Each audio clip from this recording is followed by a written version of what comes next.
guys, this is Alea Jan and welcome back to my YouTube channel. So for today's video,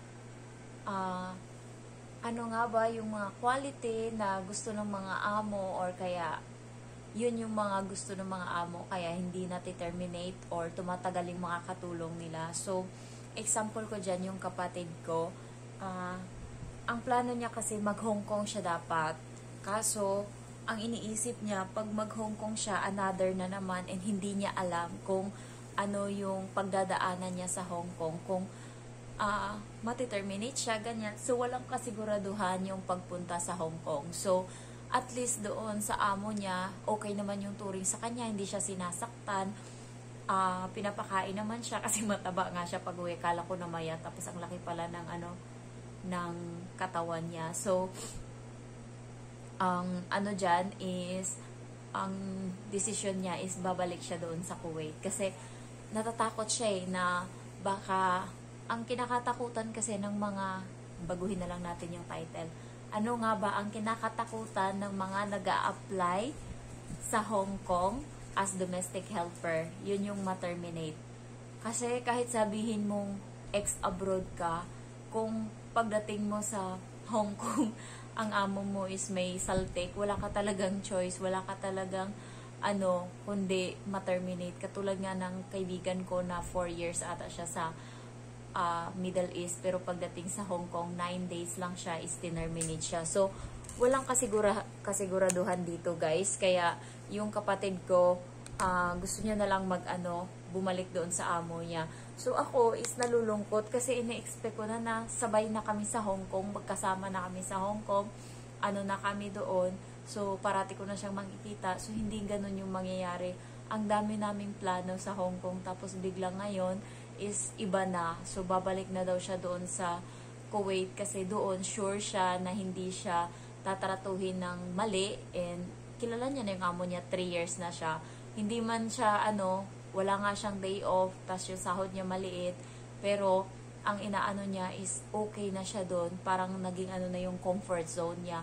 Pag bumunta siya ng Hong Kong, pwede siyang ma-terminate, pwede siyang hindi makakain ng tama. Yan yung kinakatakutan niya, at least doon sa amo niya, pag gusto siya ng kain doon sa rep, basta magluto lang siya, tinatamad lang siya talaga. So, yun yung maganda sa kanya doon, and yung trabaho niya is hindi ganun. Nakakapag-cellphone pa siya guys. May time pa siya na mag-post, may time pa siya na kahit nandyan yung amo niya, nakasaksak yung headphone sa niya, sa tenga niya, and nakikipag-usap siya sa amin kahit nandyan yung amo niya. Tapos pag may itatanong yung amo niya, nakaano lang kami dyan, nakikinig lang kami na kinakausap niya yung amo niya. So, parang sa kanya sabi,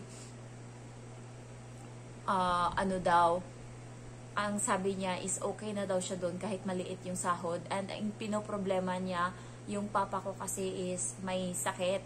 So, yung nagtatanong na subscriber, hindi ko kayo masagot isa-isa, pero nababasa ko kayo. May nagtanong dyan kung kamusta na daw yung papa ko. So, yung papa ko ngayon is okay na siya, thanks God.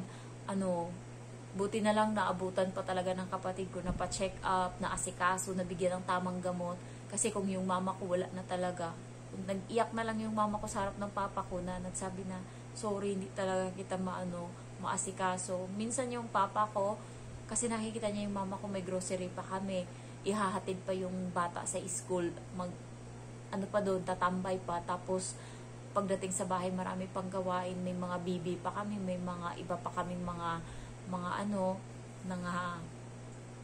animals. So talaga na yung papa ko, parang nalulungkot siya kapag nakikita niya na yung mama ko ang daming ginagawa, nagluluto pa ng pagkain nila, yan. Tapos, wala siyang ginagawa, nakaupo lang siya kasi hinahapo siya, tapos namamaga yung paa niya. So, thanks God ngayon, minsan na lang siya hinahapo.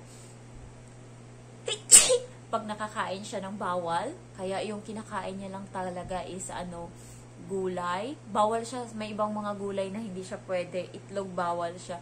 Yung kinakain niya lang is isda na hindi madugo. Hindi pwede sa tulingan, mga ganyan. Bangos, pwede siyang makakain, pero parang bawal na din ngayon. Yan, pili lang yung kinakain niya, more on. Nung bago nga kami, yung kinakain niya parati is saging lang. Umaga, saging yung ulam niya. Tapos nagalit ako. Sabi ko sa mama ko, bakit ganyan yung ulam niya parati? Tas gatas, nung nakarating ako, nabuksan yung box and nakuha doon yung anlin. Kaya medyo okay na siya ngayon. Pero nagalit ako sa mama ko. Sabi ko, bakit yung pagkain niya parati is ano lang, saging lang, tapos kanin. Sabi ko, anong sustansya na makukuha dyan? Kaya pagka pumupunta ako sa city, bumibili talaga ako ng ano sa kanya, tawag nito, ng isda. Ayan, hinahanapan ko talaga siya ng isda na pwede niyang makain. Tapos nilalagay ko sa ref para yun lang yung inuulam niya. Minsan inaano siya ng gulay or iniihaw. Hindi siya pwede sa prito kasi mamantika. So, ang daming bawal. Kaya sabi ng mama ko, kung hindi kayo nakauwi, hindi ko alam kung anong magagawa ko dito kasi may mga bata, 2 pa yung pamangkin ko na isa inaasikaso ng mama ko. So, yun yung sinasabi ng kapatid ko na anytime daw baka hindi na namin mamatay na daw, porya palayo lang. Baka mamatay na daw yung papa namin. Kung nasa Hong Kong daw siya, hindi niya daw alam yung amo niya kung papayagan daw siya na umuwi kapag ganyan na may emergency. Sabi niya, buti yung amo mo pagka ganyan is pinapayagan kang umuwi. Paano ako? Paano pag hindi ako payagan? At least pag nasa Kuwait daw siya, pag nangyari daw yun, may intindihan ng amo niya kasi matagal na siya doon, mapapayagan daw siya na umuwi. So, ayun yung inaano niya, na babalik na lang siya doon. At least doon kilala niya na yung amo niya. Alam niya na kahit mahirap yung trabaho is okay lang kasi hindi siya sinasaktan, hindi siya minamaltrato. Ang kinakatakot niya nga sa Hong Kong yung termination, yung hindi magandang pagkain. Kasi nga, nung umuwi ako, ang payat-payat ko compare sa kanya. Kala ko namayat siya dito doon sa Kuwait kasi nga sabi niya, nahirapan siya sa trabaho niya. Pero ang lapad niya na lalo, mas lumapad siya lalo, mas tumaba siya. So siguro ngayon nasa, na siya, 70 or 75 kilo or 80, ganun na yung kilo niya. Tapos ako nandun lang sa 44. Tapos ngayon, kumakain akong madami, bumabawi ako, kinakain ko lahat ng cravings ko. Ayan, nakain ko na halos lahat ng mga gusto kong kainin.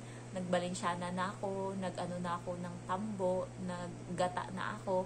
Lahat-lahat, bihon, dinuguan, nilaga, yung nilaga namin na langka, yung nilalagay yung kansi. So, halos lahat yun is kinain ko na lahat. So, so far, okay na yung ko. Medyo kulang lang ako sa tulog ngayon. Kasi nga, yung jowa ko is palipat-lipat kami ng tirahan. Katulad ngayon, nandito kami sa hotel. Tapos bukas doon kami sa bahay. So, pag nasa bahay, parati ko siyang tinitignan, baka kasi hindi siya makatulog ng tama kasi mainit. So, gumigising-gising ako. Tapos, pag nagigisnan ko siya, malakas naman yung hilik niya. Okay naman siya. Naawa lang ako. Puro siya mga kate-kate kasi nga, parang bungang araw ba. So, ayun, kinakatakot ng mga domestic helper dito na nag-a-apply sa Hong Kong, termination, masasamang ugali ng amo kasi mostly talaga masasama. Pero pag nakaswerte ka, maswerte ka. Lang naman sa una lang naman masama yung ugali ng mga yan. Pag nakuha mo yung loob nila, pag naging okay na sila sa'yo, so wala ka nang poproblemahin kasi na sila.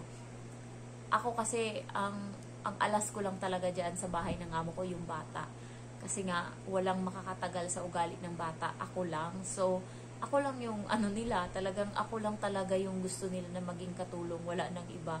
Kasi ako lang talaga yung tas gusto din nila yung bilis ko sa pagluto, ganyan.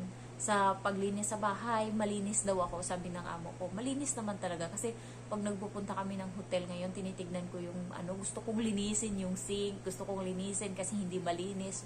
Alam mo yun, thankful na din ako na nagtrabaho ako sa ibang bansa. Ngayon na nakauwi ako, more on nagtatrabaho ako sa bahay, more on nililinis ko yung bahay. And by the way guys, yung bahay na pinapagawa ko, thanks God, na siya, konti na lang. Tapos yung nagastos ko, hindi pa umabot ng 100,000. Nakompleto ko na yung mga materialis na bibilhin. Tapos yung labor na lang ng tao yung ginagastos ko. And meron pa si mamang nasa 35 pa daw yung natira kay mamang na pera. So, ngayong Friday, na sila, magbubuhos na sila. So, malalagyan na ng bubong yung bahay namin. So, pwede nang matirahan pagkatapos, di ba? So, konti na lang. Yun kasi yung ng papa ko sa akin, request niya na bago daw siya mamatay is makabalik daw kami sa bahay kung saan kami ngayon, yung pinapagawa ko na bahay, kasi bahay namin yan dati, tas sinira ko. So yun yung ano niya, wish niya talaga na makabalik kami doon sa dati naming bahay na ngayon ginagawa na bahay. So sabi ko sa kanya, hindi ko man mapangako na ma-fully furnish ko talaga yung bahay, pero makakabalik kayo ngayon, makakabalik kayo, makakatira kayo doon. So yun yung motivation ko ngayon, kaya babalik talaga ako ng Hong Kong para magtrabaho. So thank you for watching and I love you all. Bye-bye.